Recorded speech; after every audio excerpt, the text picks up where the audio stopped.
Irmão, nessa segunda parte iremos ler um texto muito conhecido que traz como epígrafe, ou como título, que é a mesma coisa: Herodes manda matar a Tiago, Pedro é livre da prisão, a morte de Herodes. Aqui é a epígrafe do versículo do texto que nós vamos ler na Ata dos Apóstolos, capítulo 12. Vamos ler. E por aquele mesmo tempo, o rei Herodes estendeu as mãos sobre alguns da igreja para os maltratar. E matou a espada Tiago, irmão de João. E vendo que isso agradara aos judeus, continuou, mandando prender também a Pedro. E eram os dias dos asmos. E havendo prendido, o encerrou na prisão, entregando-o a 4 quaternos de soldados para que os guardassem, querendo apresentá-los ao povo depois da Páscoa. Pedro, pois, era guardado na prisão, mas a igreja fazia contínua oração por ele a Deus. E quando Herodes estava para fazer comparecer, nesta mesma noite, estava Pedro dormindo entre 2 soldados, ligado com 2 cadeias aos guardas, diante da porta, guardava a prisão. E eis que sobreveio o anjo do Senhor, e resplandeceu uma luz na prisão. E tocando a Pedro na o despertou, dizendo: levanta-te depressa. E caíram-lhe das mãos as cadeias. E disse-lhe o anjo: cinge-te, ata as tuas sandálias. E ele o fez assim. E disse-lhe mais, lança às costas a tua capa e segue-me.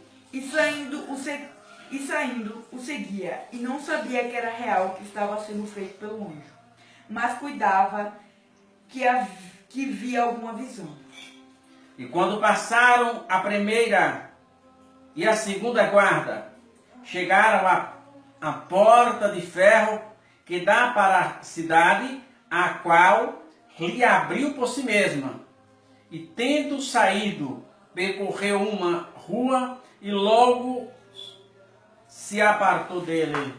O anjo se apartou dele. E Pedro, tornando a si, disse: agora sei verdadeiramente que o Senhor enviou do seu anjo e me livrou da mão de Herodes e de tudo que o povo dos judeus esperava. Irmãos, uma coisa maravilhosa.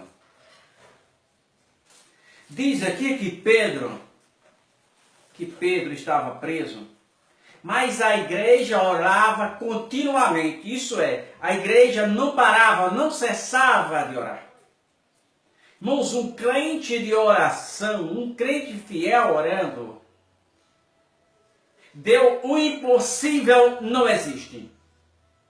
Eu tenho dito que o impossível não existe na ótica de Deus, portanto, não há nada impossível diante de um crente fiel. Se um crente fiel pedir alguma coisa a Deus e não existir, Deus o cria só para agradá-lo. E diz a Bíblia que Pedro estava preso. E para que não houvesse corrupção, para que não houvesse dúvida, eles pegaram 16 soldados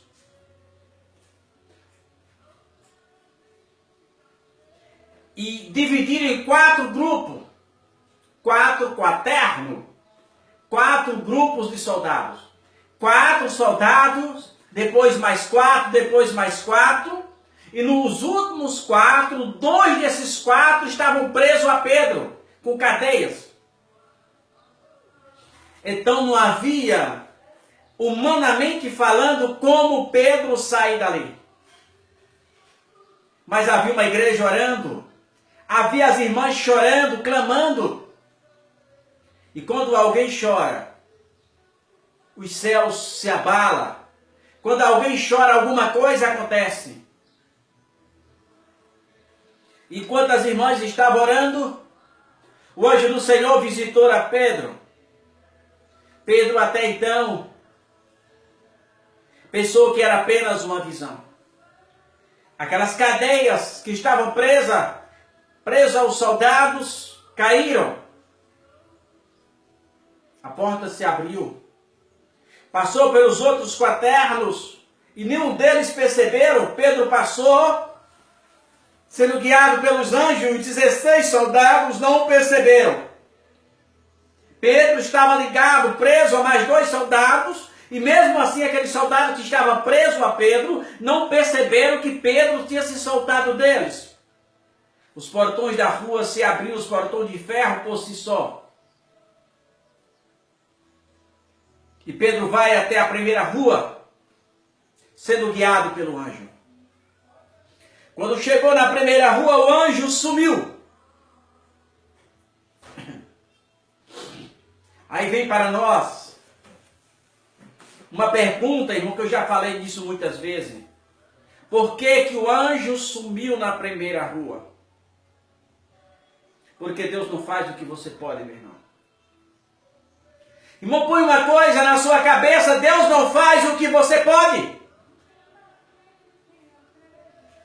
Pedro não podia sair da prisão.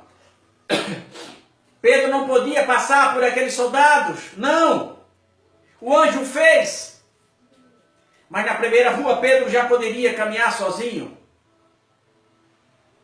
Mas uma coisa interessante. Sabe para onde Pedro foi? Quando se viu livre? Pedro foi para o lugar de oração. Pedro foi para o lugar onde tinha alguém orando. E o que Deus faz é tão grande, irmão, que quando Pedro bateu naquela porta, saiu uma menina para ver quem era e viu que era Pedro.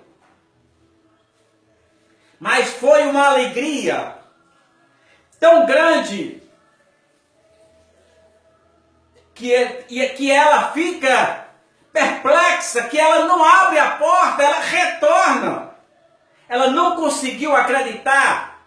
Apesar da igreja estar orando, pedindo pela libertação de Pedro, eles tinham certeza que Pedro estava certo para Pedro morrer naquele dia seguinte. Eles não acreditaram. Mas alguém mandou força: não, é nosso irmão Pedro. Ah, irmão, o segredo do crente está no joelho. O segredo do crente, meu, está no olhar, no jejuar, no chorar. O segredo do crente está a lutar com Cristo. Lembre disso, irmão. Deus não vai fazer aquilo que você pode. Deus só faz aquilo que você não pode. Se você ora, se você clama, Deus vai levar a sua resposta. É impossível? Parece intransponível? Fala com Deus, irmão. Mostra para Deus a tua angústia, a tua dor. Mostra para Deus as tuas humilhações. Deus te conhece, te sonda. Deus conhece o teu entrar, a tua saída. Para o povo ali era o filho de Pedro.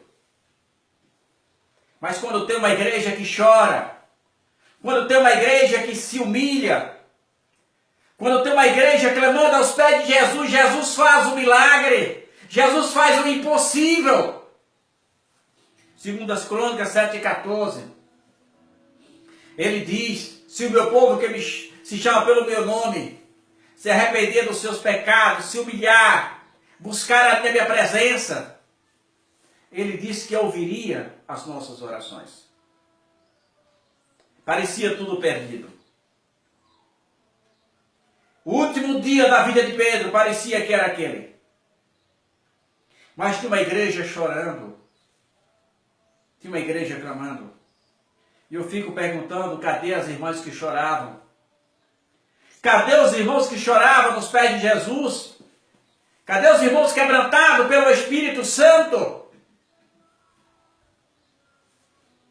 Precisamos, irmão, voltar àquele primeiro amor. Precisamos sentir a dor, irmão, daquele que chora. Precisamos sentir a dor do desespero que atinge o vizinho. Precisamos sentir, Senhor. Irmão, vamos ao segredo. Eu tenho dito, irmão, vou continuar ratificando. A igreja de olhos fechados, aquela igreja que eu conheci, aquela igreja que orava 1 hora, aquela igreja que chorava, aquela igreja em que os líderes eram analfabetos. Os líderes eram analfabetos. Eu não estou aqui fazendo apologia ao analfabeto de hipótese nenhuma, mas eram homens de Deus. Eram homens que quando dobravam os joelhos, Jesus falava com ele. Jesus orientava. Até o versículo que ele lia naquela noite era Jesus que dava para ele. Muitos deles nem sabiam ler, as esposas que liam para eles. Mas eles planavam perfeitamente, porque era a direção de Deus. Deus não mudou, irmão. O nosso Deus é o mesmo. Está faltando oração. Está faltando sinceridade no meio do povo de Deus. Está faltando santidade. Queremos ver Jesus operar, mas não queremos santificar a nossa vida. Queremos andar misturado com esse mundo corrompido. Lembre-se. Lembre-se disso. Jesus não faz o que você pode. Jesus só vai fazer exatamente tudo aquilo que você não pode fazer. Tenha uma boa tarde.